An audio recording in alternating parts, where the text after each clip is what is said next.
This video is brought to you by Squarespace.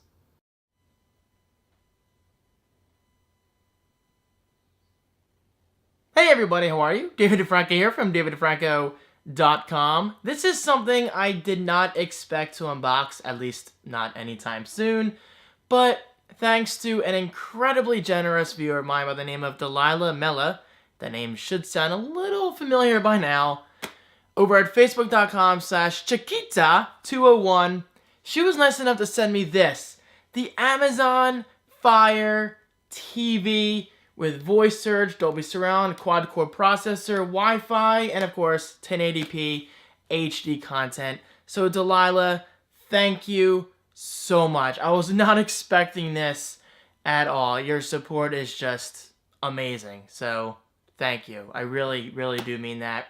So, as promised in my, I guess, weekend vlog, right? It's hard to keep track as I record my videos out of order lately because I have a pretty busy schedule. Actually, you can just slide it out, right? Yeah. You don't even need to cut anything. I promised you guys that I will be doing unboxing. That's all I'm trying to say. And I'm here to do just that. As always, I don't like to do the camera down on the box thing anymore, at least not for something like this, because I want it to be more of a personal experience. For those wondering, because sometimes I get questions saying, David, why don't you just record the box? Well, I just like to be different. I like to have a personal approach / personal style with my unboxings. Okay, so I have to hop on a Skype call in like 20 minutes, so let me do this fairly quickly. Not that it takes 20 minutes to unbox a product, but you know what? This is me we're talking about. And boom, I am very excited about using this because as you probably know, I'm a huge fan of my Apple TV. I use it every single day of my life, at least if I'm home that day, and I usually am. It's definitely my go-to box for Netflix, so this is going to be really nice to compare them. And if you guys are interested, I will be doing an Apple TV versus an Amazon Fire TV kind of video. Not like super in-depth, but showing like the difference in the menus, difference in video quality, and stuff like that. So if that's something you want to see, let me know. Okay, so the first thing I took out is a little tiny power brick. Very interesting size.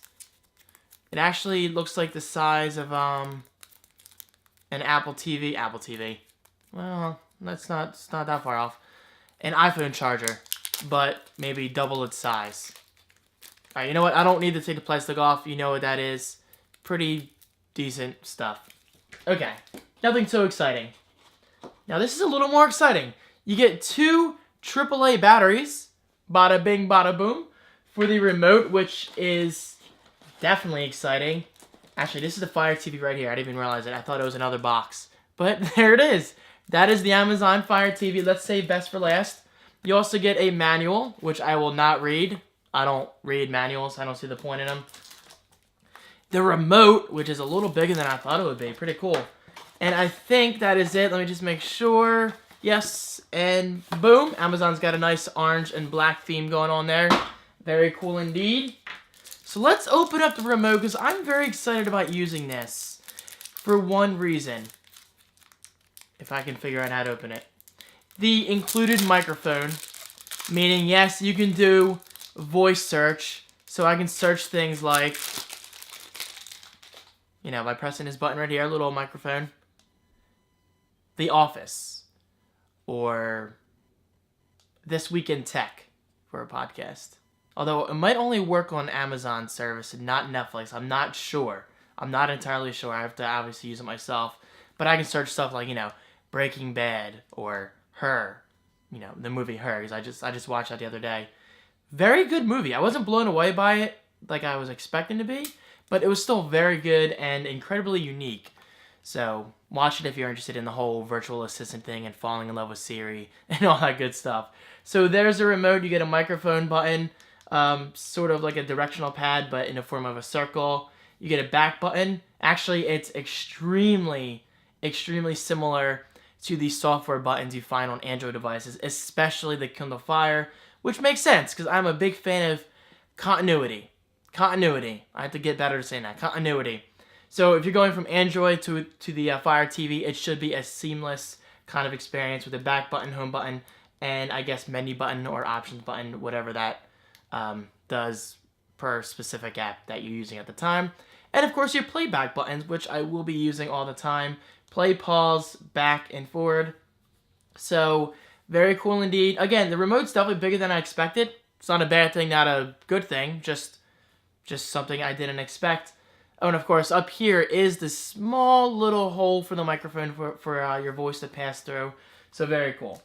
Okay, let's not concentrate on the remote too much. Maybe people aren't obsessed with the idea like I am about voice search.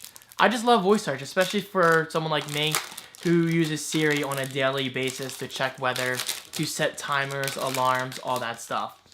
Okay, so here is the Fire TV. Definitely a lot flatter, I mean, in terms of the height, than the Apple TV is, but it's definitely wider than the Apple TV is. So think of this as an Apple TV, but you stepped on it and you flattened it and it kind of went out sideways, if that makes sense. Taking off the protective plastic, which is always nice and satisfying. On the back here, we get plenty of ports. Well, 5, but it's really all you need for something like the Fire TV. Tape getting stuck in me. We get power right there. USB. Oh, USB. What a noob. HDMI. Optical audio, in case you're not passing audio through HDMI per your receiver or your audio setup, but I will be using HDMI for both video and audio. And Ethernet jack, but this does include built-in Wi-Fi. And finally, this is what I meant to say before, USB port for, I believe, storage, maybe, or just servicing. I'm not entirely sure. I have to look that up. But I will be honest, I am a Fire TV noob. I really don't know much about it besides the basic features like voice search and all the built-in apps for, you know, Amazon, Netflix, all that stuff. Oh, and gaming. This thing is technically a gaming console. I'm really excited about that. Now I just got to buy myself the gaming controller, which I don't think is too expensive. So I'll probably buy that today. That way it's here by Monday. Today's Wednesday for me. Or maybe it could be here on Saturday if it comes via USPS. But that's definitely a very cool aspect that you want to keep in mind. Especially considering I already own the Ouya, and I have not booted the Ouya in months.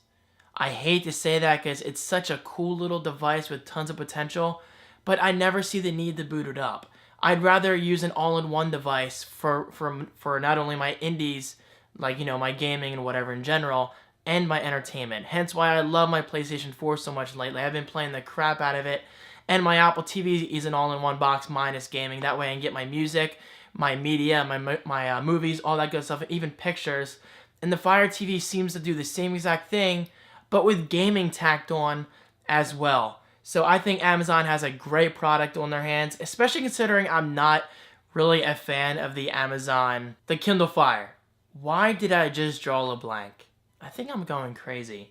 But that kind of says a lot. I'm not a big fan of the Kindle Fire, but the Fire TV certainly seems to offer a much better user experience, at least from what I've seen. But there you have it. Of course, I will cover this in the future with maybe a review, but I'm definitely interested in doing a comparison to, again, the Apple TV, which I think could be interesting. So again, huge thanks to Delilah Mello over at facebook.com/Chiquita201. This would not be happening if it wasn't for you. So thank you. And now I am done. I think I've talked enough. Guys, thank you so much for watching. If you have any ideas for future videos that you want to see regarding the Amazon Fire TV, please let me know regarding in the comment section right below. And I will see you in tomorrow's video. Peace. Alright, so let's talk about today's sponsor, and that is Squarespace. Squarespace is an all-in-one platform that allows you to design beautiful websites. It's perfect for bloggers, creatives, small businesses, and more. Squarespace has full support for galleries, Dropbox file synchronization, custom CSS override for those looking for more control, and so much more. Sign up now using the link below for your 14-day free trial. No credit card is required. And of course, thank you so much for supporting my channel, and enjoy.